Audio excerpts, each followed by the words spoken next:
Halo semuanya, siapa di sini yang masih kesusahan menabung? Baru gajian udah langsung habis di awal bulan buat ini itu. Terus ujung-ujungnya ngerasa nggak ada yang bisa ditabung. Padahal mungkin pola keuangannya yang belum benar. Nah, kali ini kita bakal bahas cara-cara simple dan efektif supaya kalian bisa nabung dengan lebih cepat. Ini cocok banget buat kalian yang pengen nabung dengan cepat tanpa harus ngerasa tertekan. Oke, stay tune sampai habis ya. Cara yang pertama yaitu stop pengeluaran yang nggak penting.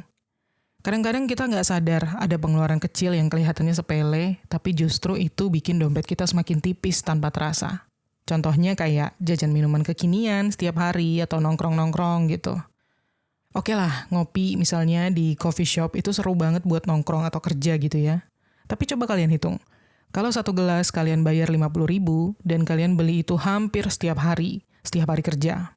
Totalnya sebulan bisa tembus sampai 1 juta lebih. Nah, jadi gimana nih? Coba ganti ke kopi sachet atau kopi literan yang bisa kalian seduh sendiri di rumah. Budget 10.000 sehari buat ngopi itu udah lebih dari cukup. Hematnya bisa sampai 1,2 juta per bulan. Kalau itu uang langsung kalian tabung, setahun kalian udah bisa punya tabungan tambahan 14 juta. Lumayan kan? Ingat guys, hemat itu bukan berarti hidup susah. Kalian masih bisa menikmati kopi, tapi dengan cara yang lebih bijak. Trik ini juga berlaku buat pengeluaran lain ya, kayak misalnya jajan-jajan, cemilan yang kekinian, terus buat langganan streaming yang jarang kepake, maupun nongkrong-nongkrong yang nggak direncanakan. Pilih-pilih pengeluaran mana yang beneran penting, dan mana yang bisa di-cut tanpa bikin hidup kalian membosankan. Lanjut, cara yang kedua, hemat di hal wajib. Ada beberapa jenis pengeluaran yang nggak bisa kita hindari, kayak pengeluaran untuk kebutuhan pokok, makan, transportasi, dan kebutuhan rumah tangga ya. Tapi itu bukan berarti kita nggak bisa hemat sama sekali di area ini. Rahasianya ada di smart shopping. Contoh, kalau misalkan kalian belanja bulanan, jangan cuma asal beli. Gunakan promo dari aplikasi belanja online misalnya, atau kartu member di supermarket, promo cashback, diskon, atau beli satu gratis satu. Itu sering banget ada kalau kalian rajin ngecek. Dan selain itu, bandingin juga harga di beberapa tempat sebelum kalian belanja, supaya dapat harga yang paling oke. Terus juga hal lain yang bisa bikin hemat, coba beli barang yang awet daripada yang murah tapi cepat rusak. Investasi kecil ini bakal mengurangi pengeluaran untuk jangka panjang. Hemat di hal wajib ini penting, karena setiap rupiah yang kalian selamatkan, yang kalian tabung, itu bisa langsung kalian alihkan ke tabungan. Contoh nih, misalnya kalau biasanya kalian itu habisin 3 juta sebulan buat kebutuhan pokok, dengan smart shopping kalian bisa irit ratusan ribu. Dalam setahun, lumayan banget kan buat tambahan tabungan. Next, cara yang ketiga, buat meal plan. Nggak bisa masak tuh udah bukan alasan deh buat nggak hemat makanan di zaman sekarang. Apalagi kalau kalian itu anak kos yang sibuk kuliah atau kerja gitu ya. Dengan meal planning, kalian bisa makan enak, sehat, dan tetap irit. Caranya sederhana banget. Setiap minggu, luangin waktu untuk bikin daftar menu yang mau kalian masak. Pilih resep sederhana yang kalau sekali masak, kalian bikin porsi besar yang bisa disimpan di kulkas untuk makan selama 2-3 hari ke depan. Kalau mau variasi, kalian bisa masak 2 jenis lauk dan mix and match setiap hari.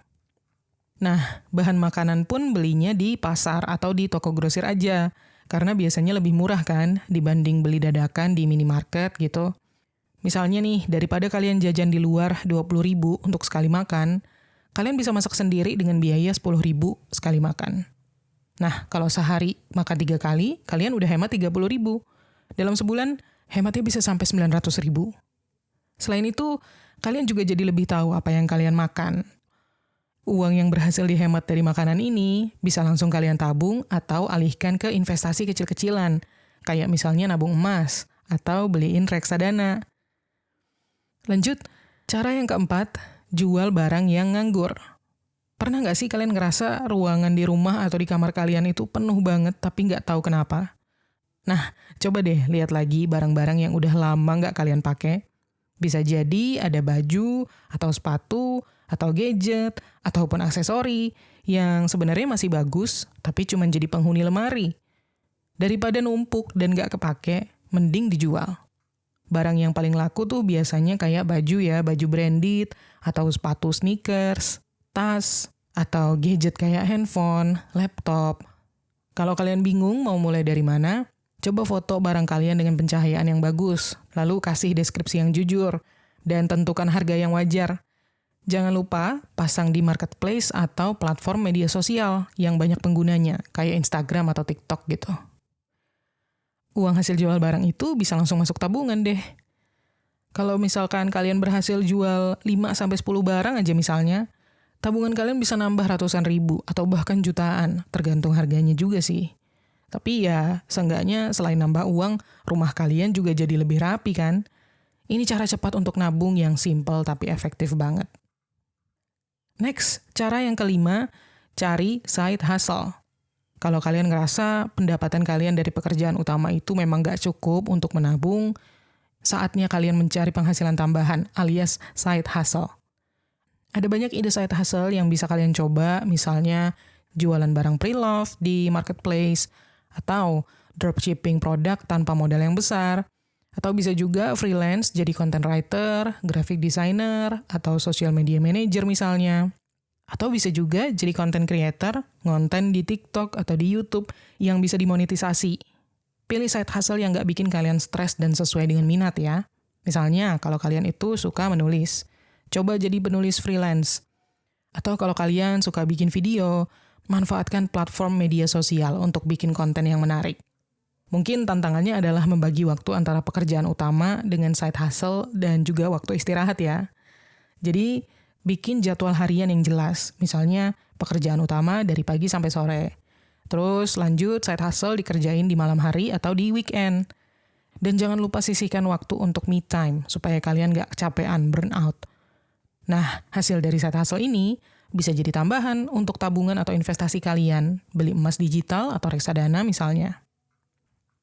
Lanjut, cara yang keenam, bandingin harga asuransi atau langganan. Punya asuransi itu penting, tapi jangan asal bayar premi tanpa ngecek harga dan manfaatnya. Hal yang sama juga berlaku untuk layanan lainnya, kayak internet atau streaming. Kadang kita terlalu nyaman sama paket yang lama, padahal bisa jadi ada paket baru yang lebih murah dan gak kalah bagus. Nah, caranya gimana? Gunakan aplikasi atau website untuk membandingkan harga dan manfaat dari berbagai penyedia asuransi ataupun layanan. Beberapa platform bisa ngasih rekomendasi sesuai kebutuhan kalian. Dan selain itu, manfaatkan momen promo, seperti akhir tahun atau ulang tahun marketplace untuk dapetin harga yang lebih murah. Misalnya, kalian biasanya bayar 500.000 per bulan untuk streaming dan internet. Kalau kalian bisa nega ulang atau pindah ke paket lain, tagihan kalian bisa turun jadi 350.000. Hemat 150.000 per bulan ini bisa langsung kalian alihkan ke tabungan. Dan dalam setahun, kalian udah nabung ekstra 1,8 juta tanpa usaha keras. Lumayan banget kan? Next, cara yang ketujuh, pause investasi untuk sementara. Kadang kita bisa berada di kondisi keuangan yang nggak memungkinkan untuk multitasking antara nabung dan investasi. Nah, kalau kalian lebih memprioritaskan nabung dengan cepat, nggak ada salahnya untuk sementara waktu berhenti investasi, tapi tetap dengan perencanaan yang matang ya. Misalnya, kalian punya target nabung untuk kebutuhan mendesak, seperti dana darurat atau bayar utang. Nah, dalam kondisi ini, stop investasi untuk sementara bisa jadi solusi. Tapi ingat, cuman sementara. Selama jeda, pastikan bahwa kalian itu tetap disiplin mengelola keuangan. Jadi, ketika nanti target tabungan kalian udah tercapai, kalian bisa balik investasi lagi dengan modal yang lebih kuat. Dan supaya nggak kehilangan momentum, kalian bisa tetap belajar soal investasi yang sesuai dengan minat kalian dan profil risiko. Misalnya logam mulia, atau properti kecil, atau reksadana. Ketika nanti keuangan kalian lebih stabil, kalian udah siap deh untuk memulai lagi tanpa harus belajar dari nol. Lanjut, cara yang ke-8, punya budget yang realistis. Budget itu nggak harus ribet, tapi harus jelas. Cara yang paling gampang adalah pakai metode 50-30-20 yang udah sering aku bahas juga di channel ini. Jadi 50% dari penghasilan untuk kebutuhan pokok kayak makan, transportasi, dan tagihan. Lalu 30% untuk keinginan kayak nongkrong, hiburan, ataupun hobi. Dan 20% untuk tabungan atau investasi. Jadi kalau misalnya gaji kalian itu 5 juta gitu ya, 2,5 juta kalian pakai untuk kebutuhan pokok. Terus 1,5 juta untuk keinginan, dan 1 juta sisanya masuk ke tabungan.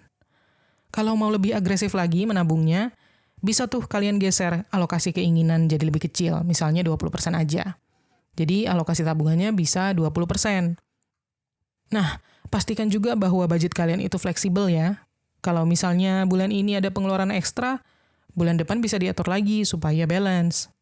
Nah, biar budgeting kalian gak terasa berat, coba pakai aplikasi keuangan yang bisa bantu kalian tracking secara otomatis. Kayak misalnya Money Lover, ataupun aplikasi lain yang bisa di-download di App Store ataupun Play Store ya. Dengan budgeting yang jelas dan realistis, menabung bakal jadi lebih gampang karena kalian tahu setiap rupiah udah punya tujuannya masing-masing. Next, cara yang ke-9, belajar DIY atau do it yourself. Kadang kita tuh ngerasa banyak kebutuhan kecil yang bikin pengeluaran bocor alus. Misalnya beli masker wajah, aksesori, atau dekorasi kamar gitu ya, dekorasi meja. Nah, belajar DIY bisa jadi solusi hemat, sekaligus kegiatan yang seru. Misalnya, kalian biasanya beli masker wajah yang organik, harganya 50.000 per kemasan gitu ya. Coba ganti dengan bikin masker sendiri dari bahan alami kayak madu, atau yogurt, atau oatmeal yang ada di rumah pokoknya. Selain murah, kalian juga tahu persis isi maskernya tanpa bahan kimia tambahan. Dan gak cuma untuk kebutuhan sendiri aja, DIY juga bisa jadi peluang cuan loh. Contohnya, belajar bikin tote bag dari kaos lama atau gelang handmade yang unik gitu. Hasilnya bisa kalian jual online lewat media sosial. Jadi selain hemat, ini juga bikin tabungan kalian bertambah. Plus, DIY itu kan fleksibel banget. Mulai dari hal simple yang gampang dipelajari lewat YouTube atau TikTok. Dengan DIY, kalian gak cuma hemat, tapi juga punya skill baru yang berguna. Next, cara yang ke-10, batasi nongkrong berlebihan. Nongkrong itu seru, nongkrong sama teman. Tapi kalau kebiasaan ini gak dikontrol, dompet bisa jebol tanpa sadar. Misalnya, setiap kali nongkrong kalian ngabisin 100.000, dan dalam sebulan nongkrong sampai 10 kali. Totalnya 1 juta cuman buat ngopi atau makan di luar. Jadi, solusi hematnya adalah cari alternatif nongkrong yang lebih murah tapi tetap seru. Contohnya misal masak bareng di rumah. Ajak teman-teman kalian patungan buat beli bahan makanan. Ini jauh lebih hemat daripada makan di kafe. Atau bisa juga movie night. Pilih film favorit, lalu bikin popcorn sendiri, dan nikmati suasana santai di rumah tanpa keluar duit banyak. Atau bisa juga piknik di taman. Bawa bekal sendiri dari rumah, dan nikmati udara segar sambil ngobrol santai. Coba hitung, kalau kalian berhasil ngurangi nongkrong jadi setengahnya, dari 10 kali jadi 5 kali dalam sebulan, kalian udah hemat 500.000. Dan uang itu bisa langsung kalian alihkan ke tabungan atau investasi kecil-kecilan. Intinya, nongkrong tuh nggak harus mahal. Dengan kreatif, mencari opsi yang hemat, kalian tetap bisa menikmati waktu bareng teman atau keluarga sambil nabung dengan lebih cepat. Next, cara yang ke-11, coba no spend weekend. Weekend tuh sering banget jadi waktu pengeluaran besar. Makan di luar lah, belanja lah, nongkrong lah, atau kegiatan seru lainnya. Nah, supaya tabungan kalian cepat bertambah nih, coba sesekali bikin no spend weekend, alias nggak keluar duit sama sekali selama 2 hari itu. Caranya, ganti aktivitas yang biasanya bikin kantong kalian jebol, ngabisin banyak duit, dengan kegiatan seru tapi gratis atau murah. Misalnya movie maraton di rumah, streaming film atau serial favorit yang udah lama kalian tunda, atau olahraga di taman, jogging, sepedahan, atau yoga, bisa bikin badan kalian sehat tanpa ngeluarin duit. Atau bisa juga beres-beres rumah, beres-beres kamar. Selain bikin suasana lebih fresh, kalian bisa menemukan barang yang nggak kepakai dan siap dijual. Jadi, bikin no spend weekend ini nggak cuma hemat ya, tapi juga melatih diri kalian untuk lebih kreatif dalam menikmati waktu luang. Kalau kalian bisa hemat 200.000 misalnya setiap weekend, dalam sebulan aja, kalian udah punya ekstra 800.000 untuk ditabung. Lakukan ini dengan rutin, dan lihat sendiri deh betapa cepatnya tabungan kalian bertambah. Dan cara yang ke-12, challenge nabung sesuai tanggal selama 1 bulan. Ini cara yang cocok banget ya buat kalian yang suka challenge. Aturannya gampang. Setiap hari tabung sejumlah uang sesuai dengan tanggal di kalender. Misalnya tanggal 1 nabung 1.000, tanggal 2 nabung 2.000, tanggal 3 nabung 3.000, dan seterusnya sampai tanggal 30 atau 31. Atau bisa juga nabung dengan kelipatan, misalnya tanggal 1 nabung 2.000, tanggal 2 nabung 4.000, tanggal 3 nabung 6.000, dan seterusnya. Kelihatannya kecil, tapi kalau kalian bisa konsisten sampai akhir bulan, total tabungan kalian bakal lumayan banget guys. Kalau misalkan 1 bulan ada 30 hari, dan kalian nabung sesuai tanggal 1 1.000, tanggal 2 2.000, tanggal 3 3.000, dan seterusnya, totalnya jadi 465.000. Dan nabung kecil-kecil ini terasa ringan banget karena bertahap. Kalau kalian mau lebih besar lagi daripada itu, bisa tingkatkan nominalnya. Misalnya ganti jadi kelipatan 5.000 per tanggal. Jadi totalnya bisa 2 juta lebih dalam sebulan. Intinya, challenge ini bikin nabung jadi terasa lebih seru dan gak berat. Selain itu, kalian juga bakal ngerasain kepuasan tersendiri setiap kali berhasil konsisten sampai akhir bulan. Tabungan hasil challenge ini bisa langsung kalian simpan untuk dana darurat, atau beli emas, nabung emas, ataupun target finansial lainnya. Jadi itu dia beberapa cara yang bisa banget kalian cobain untuk nabung lebih cepat dan efektif. Ingat guys, nabung itu bukan cuma soal jumlah besar kecilnya ya, tapi tentang konsistensi dan kebiasaan. Asal bisa disiplin dan rutin, percaya deh, lama-lama tabungan kalian bakal jadi besar. Oke, segitu dulu video kali ini. Kalau kalian punya tips lain yang oke banget, drop di kolom komen ya. Terima kasih udah nonton, dan sampai ketemu di tips menuju kekayaan berikutnya.